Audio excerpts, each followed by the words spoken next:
Guys, Melanie Turner, Don't Get Cancer and Save the World here at Hippocrates Health Institute in West Palm Beach, Florida. Just about to go into a lecture with Brian Clement. Don't get cancer, save the world. Melanie Turner, please like, share, and subscribe. But the truth of the matter is, there's some things that we ought to keep sacred. Some things should be sacred. And one of them is health. And it should be an equalitarian thing too. You shouldn't have to be as wealthy as many of us are here to gain the benefit that we basically do. Everyone should have this. And that's why I love this organization, because I've been in ghettos. I've been in Calcutta, India. I've been in Port-au-Prince.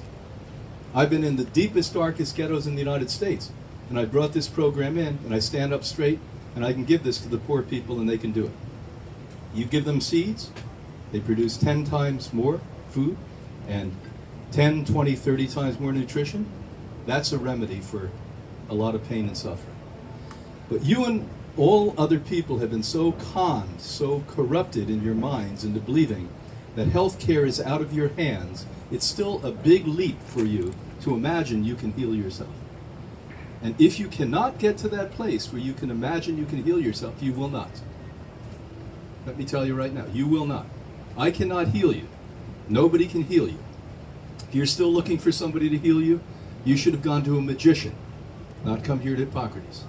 You're wasting your time, your money, my time. It's that simple. You got to get to the point where you take responsibility. You say, hey, wait a minute. I'm the guy who made myself sick. I'm the woman who made myself sick. I'm the one who can make myself well. Because when you leave here, we're not coming with you. Did you know that? Any of you thought we were coming home and living with you? No, we're not going to do that. No. We're not going to watch you 24 hours a day, and nobody's going to yell at you when you do the bad things.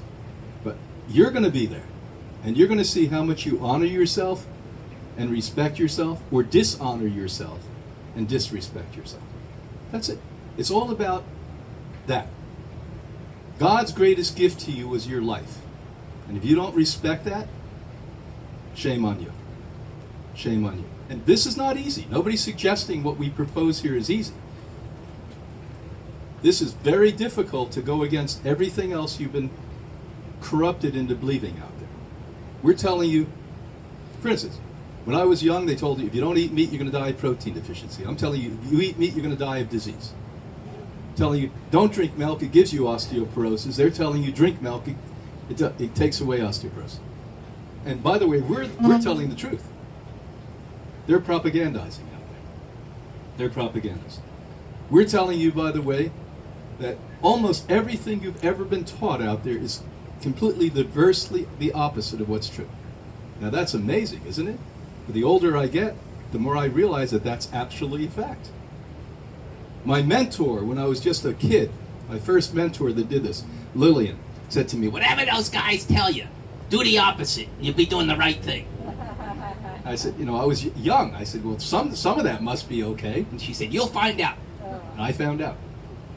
Whatever they tell you is the opposite of true. For instance, a lot of guys come here with cardiovascular disease.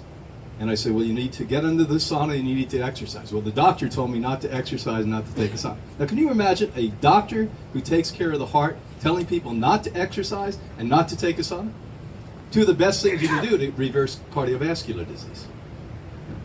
Why? Because they're more worried about liability in themselves than you and your health. That's my good buddy, Dr. Esselstyn. I was on a European lecture tour with him, and we were laughing our butt off. I said, everyone loved you until the day you told people you were going to be a vegan. He said, yeah.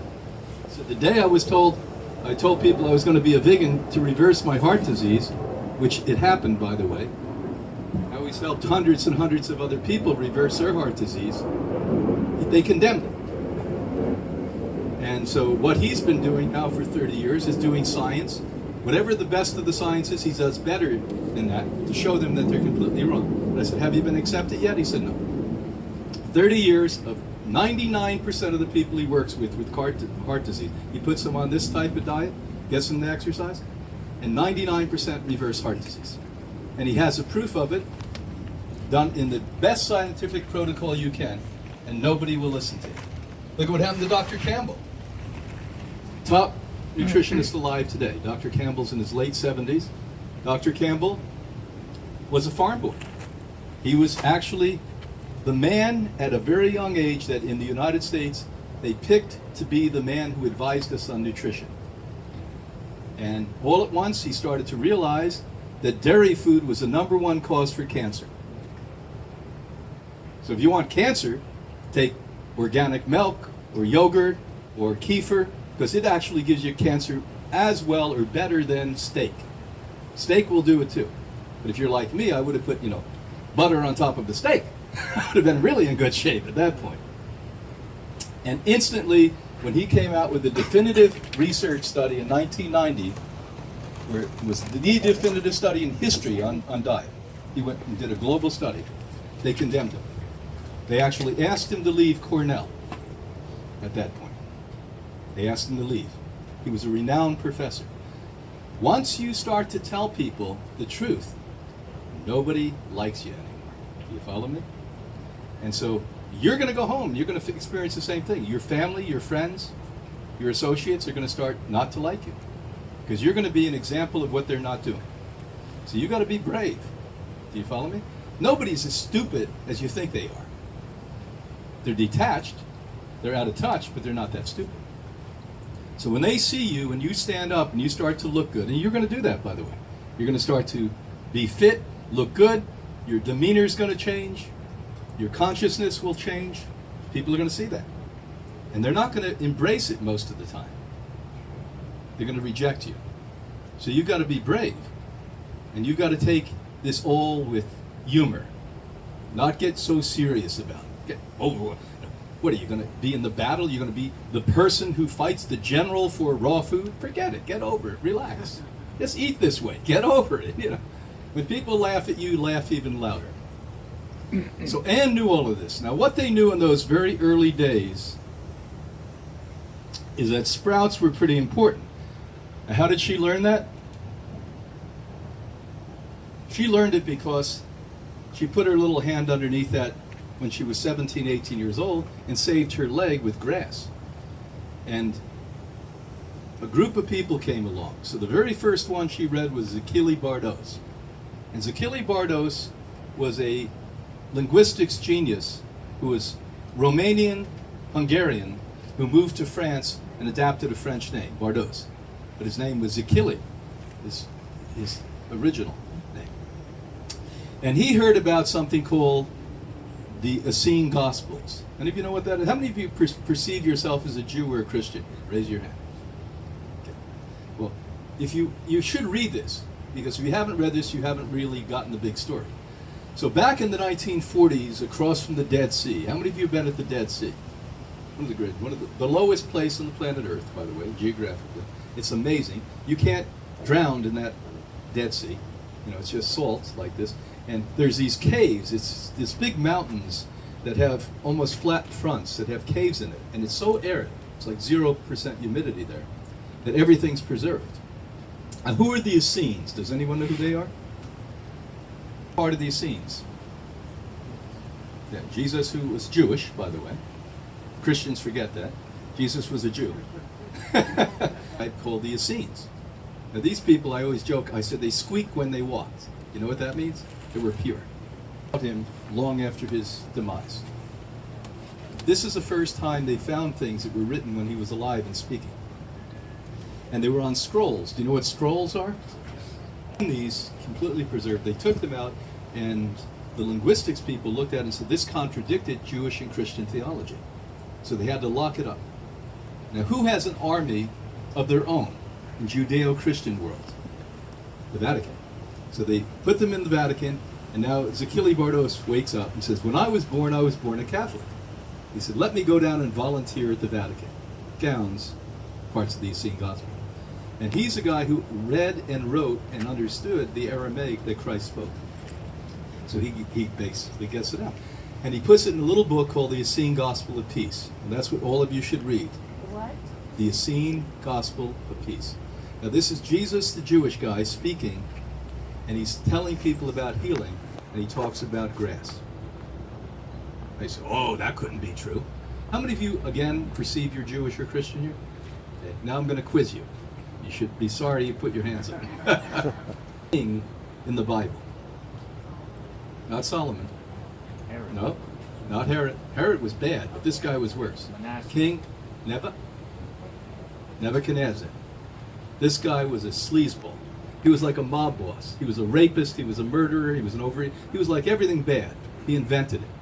So now, this guy, if you read about him, God, who is much more compassionate than I would be. If I was like God for a day, I'd electrocute everyone with lightning. You know, I'd wipe out 95% of the population. Keep only the really happy, smart ones. That's it.